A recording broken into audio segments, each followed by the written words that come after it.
Li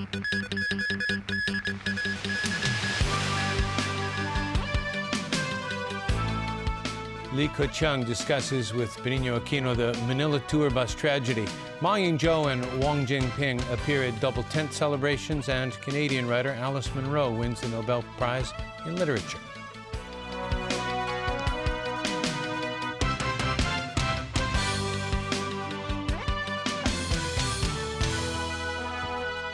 Good evening. Premier Li Keqiang has called on Philippine President Benigno Aquino to resolve remaining issues from the 2010 Manila hostage tragedy as quickly as possible. The two leaders discussed the incident on the sidelines of a regional forum in Brunei. Tony Sabine has more. A meeting between Chief Executive Leung Chun-ying and the Philippine President earlier this week failed to put an end to the controversy. Benigno Aquino refused to apologize for the bloodshed that killed 8 people from Hong Kong 3 years ago. The Philippine leader made clear a lone gunman, disgruntled former policeman Rolando Mendoza, was responsible for the tragedy. He also said in his culture, quote, unquote, "We cannot admit wrongdoing if it's not ours." Yesterday, Premier Li Keqiang held brief talks with Aquino on the sidelines of the ASEAN summit in Brunei. The Premier said the controversy had dragged on for a long time. Li urged Manila to handle the aftermath in a serious and reasonable manner. Aquino responded by saying his government would continue to investigate the case and handle it properly. In Brunei today, leaders of ASEAN countries and the bloc's 8 dialogue partners, including China and the United States, met at the 8th East Asia Summit.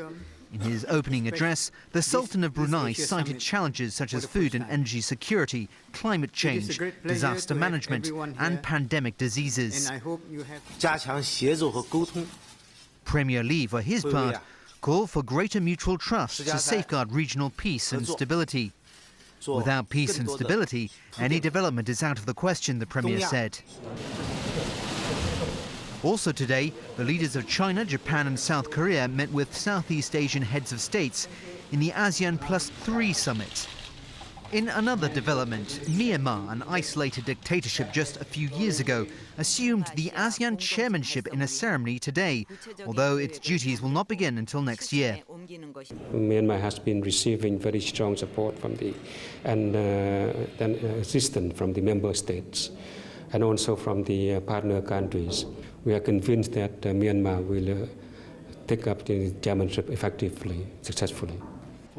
Even the opposition National League for Democracy acknowledged the country has gradually changed and that it's the right time for Myanmar to take on the role of ASEAN chairman. Tony Sabine, TVB News. In an historic move, U.S. President Barack Obama has nominated the first woman to be the next chairman of the U.S. Federal Reserve. In making the announcement, Obama said Janet Yellen is a tough, proven leader who has the ability to build consensus. James Aiken has more about the nominee and the challenges she'll face. Janet Yellen wasn't a shoo-in for the nomination. In fact, it was former Treasury Secretary Lawrence Summers, a close Obama advisor, who was considered the favorite until Summers withdrew in the face of rising opposition over his record. Yellen holds the number 2 spot at the Federal Reserve. If confirmed by the U.S. Senate, she will replace current Fed Chairman Ben Bernanke, who will step down at the end of January after 8 years on the job. In accepting the nomination, Yellen highlighted the Fed's accomplishments during years of urgent economic challenges. The past 6 years have been tumultuous for the economy and challenging for many Americans. Well, I think we all agree, Mr. President, that more needs to be done to strengthen the recovery, particularly for those hardest hit by the Great Recession. We have made progress. Aside from playing up the good judgment of his pick for the top job at the world's most influential bank, Obama emphasized that Yellen has a keen grasp of the human toll taken by years of financial uncertainty. Janet is committed to both sides of the Fed's dual mandate, and she understands the necessity of a stable financial system where we move ahead with the reforms that we've begun to protect consumers, to ensure that no institution is too big to fail, and to make sure that taxpayers are never again left holding the bag because of the mistakes of the reckless few. Yellen will face tough questions from Republicans at the upcoming Senate Banking Committee hearings before her nomination can be sent to the full Senate for confirmation. James Aiken, TVB News. To the latest in the U.S. government shutdown, Democrats and Republicans are not only divided over the fiscal deadlock, they can't even agree on a guest list for talks aimed at resolving the impasse. The White House has invited all Republicans in the House of Representatives to a meeting today, but House Speaker John Boehner has limited attendance to 18 party leaders and key committee chairs. That's apparently aimed at lessening President Barack Obama's exposure to other Republicans who might dissent from the party leadership stance. The shutdown is now in its second week with no end in sight, and there are 7 days to go before the deadline to raise the country's debt ceiling to avoid a default. Libyan Prime Minister Ali Zaidan was taken by gunmen early this morning. He was freed later in the day and tweeted he was fine. He said his captors wanted him to resign. It's still unclear if he was freed voluntarily or if there was some intervention.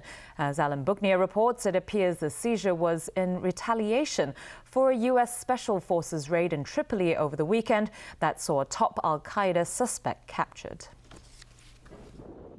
The Libyan government says more than 100 gunmen broke into this luxury hotel in downtown Tripoli that Zaidan was living in.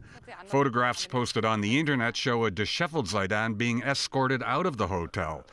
His abduction reflects the weakness of the Libyan government, which is held virtually hostage by powerful militias, many of which are Islamist militants. The militias fought in the uprising that ousted dictator Muammar Gaddafi 2 years ago. To illustrate Libya's chaos, various sources depicted Zaidan's seizure as either an arrest or an abduction. A former rebel group loosely allied with the government said it seized Zaidan because of the government's role in the U.S. capture last Saturday of a top al-Qaeda suspect, known by his alias Anas al-Libi. He's a suspect in the bombing of U.S. embassies in Tanzania and Kenya in 1998. He's now being held on board a U.S. warship. U.S. Secretary of State John Kerry said the Libyan government was aware of the operation to capture al-Libi. But immediately after the raid, the Libyan government issued a statement saying it was carried out without the government's knowledge, and Tripoli asked Washington for clarifications. Militants, however, accused the Libyan government of allowing the raid to happen. Alan Booknear, TVB News. The White House has cut back on some of the aid it's sending to Egypt. It's a move the Obama administration has been considering since July, when the Egyptian military ousted President Mohamed Morsi, the country's first democratically elected president. But it's still unclear how much Washington is cutting back on its $1.5 billion in annual aid, most of which is military aid. We are not proceeding with the delivery of certain military systems. Following on the results of the review directed by President Obama, we will announce the future of our assistance relationship with Egypt. We will continue to support a democratic transition and oppose violence as a means of resolving differences in Egypt. And our relationship with the Egyptian government, including U.S. assistance to Egypt, will continue. Canadian writer Alice Munro has won this year's Nobel Prize in Literature. The Swedish Academy, in making the announcement, called Munro a master of the contemporary short story. She'll receive a prize of $1.25 million. Japanese author Haruki Murakami had been one of the favorites to win this year. China's Mo Yan won last year. Political bickering overshadowed Double 10th celebrations in Taiwan today. President Ma Ying-jeou and Legislative Yuan Speaker Wang Jinping appeared together in public for the first time since a failed bid by the ruling Kuomintang to kick Wang out of the party. The two rivals did shake hands and talk to each other. In a speech, Ma stressed the need for Taiwan to end internal strife, improve its economic performance, and continue to develop peaceful ties with Beijing. But as his popularity continues to slide, the opposition Democratic Progressive Party said it will put forward a no-confidence motion against Ma's cabinet as early as tomorrow. Taiwan today marks the 102nd anniversary of the establishment of the Republic of China by Dr. Sun Yat-sen. And still ahead in the news. Newborn babies infected with drug-resistant bacteria. The Urban Renewal Authority records a huge surplus. And Octopus launches new smartphone payment service.